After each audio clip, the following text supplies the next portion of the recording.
I'm Caitlin Woodward, and today I'm going to be talking about the repopularization of the Broadway musical as demonstrated by Hamilton and Dear Evan Hansen. In 2009, composer and lyricist Lin-Manuel Miranda was already a Tony Award winner, winning Best Musical for his show In the Heights. Miranda gained some attention from the show due to its story being that of Latin immigrants, something that hadn't been placed on a stage before.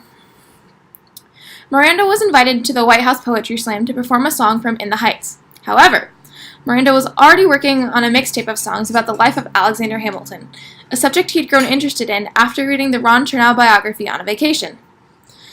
Miranda took a chance and performed the first song he had finished from the mixtape that night in front of a large audience, which included President Barack Obama and his wife, Michelle. The performance ended up being a hit. Soon after, Miranda began to write the rest of the show. Miranda enlisted director Thomas Kail to help him place his show on stage, making the show come to fruition. The show started its workshop phase in 2013, gaining popularity even from this very early stage, moving off-Broadway in 2015, where it exploded. The show gained an almost immediate fan base that has grown to be international. The show's modern music styles, mostly rapping, gripped young audiences. Its casting motto, America Then, told by America Now, also brought in very diverse crowds. All of a sudden, there was a new group of people interested in what was happening on Broadway. Hamilton is somewhat responsible for this revival of theater audiences coming through in popular culture, bringing people who aren't normal theater fans into Broadway theaters. Well, maybe it seems like this wouldn't last past the original hysteria of Hamilton. The show is still touring today and brings in crowds selling out in minutes.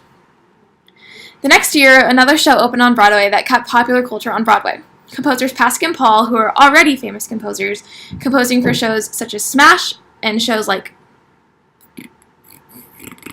Smash. I'm going to edit this out. Composing for the TV show Smash on NBC. They set out to write a musical about the modern teenage experience. Anxiety and crushes and lying included. The show Dear Evan Hansen opened up in Washington, D.C. in 2015 with a great critical reception, sending it to New York to begin its off-Broadway run, making it so successful that it moved to Broadway within the same year. The show gained popularity after releasing the single version of the song Waving Through a Window. The song captured the emotions of an anxious outsider teen. It felt like the song of every teen in the world, misunderstood. This more standard musical with more pop theater tune really opened up theater culture to the rest of the world. Both of these shows launched a cast of actors into the spotlight that were mostly unknown. Actors like Anthony Ramos and Philippa Sue attribute their further successes to the starts that they got in Hamilton. Ben Platt was reintroduced to the spotlight several years since his last big project, Pitch Perfect.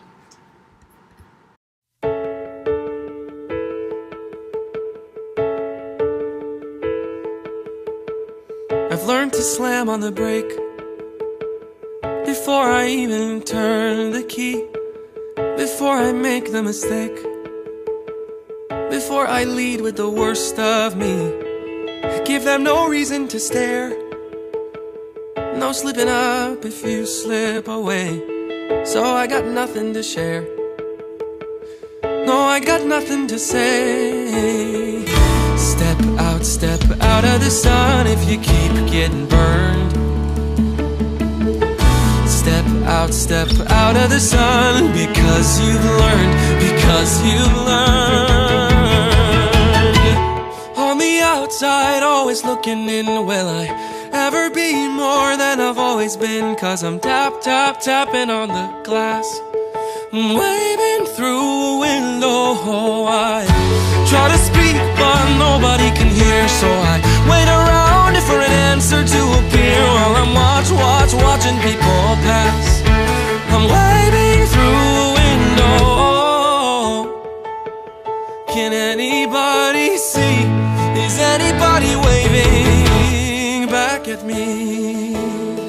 See, I never thought I'd live past 20. Where I come from, some get half as many.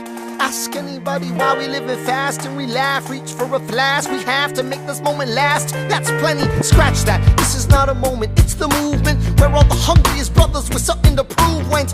Foes oppose us, we take an honest stand. We roll like Moses, claiming our promised land. And if we win our independence, is that a guarantee of freedom for our descendants? Or will the blood we shed begin an endless cycle of vengeance and death with no defendants? I know the action in the street is exciting, but Jesus, between all the bleeding and fighting I've been reading and writing, we need to handle our financial situation. Are we a nation of states? What's the state of our nation? I'm past patiently waiting, I'm passionately smashing every expectation, every action's an act of creation. I'm laughing in the face of casualties of sorrow. For the first time I'm thinking past tomorrow.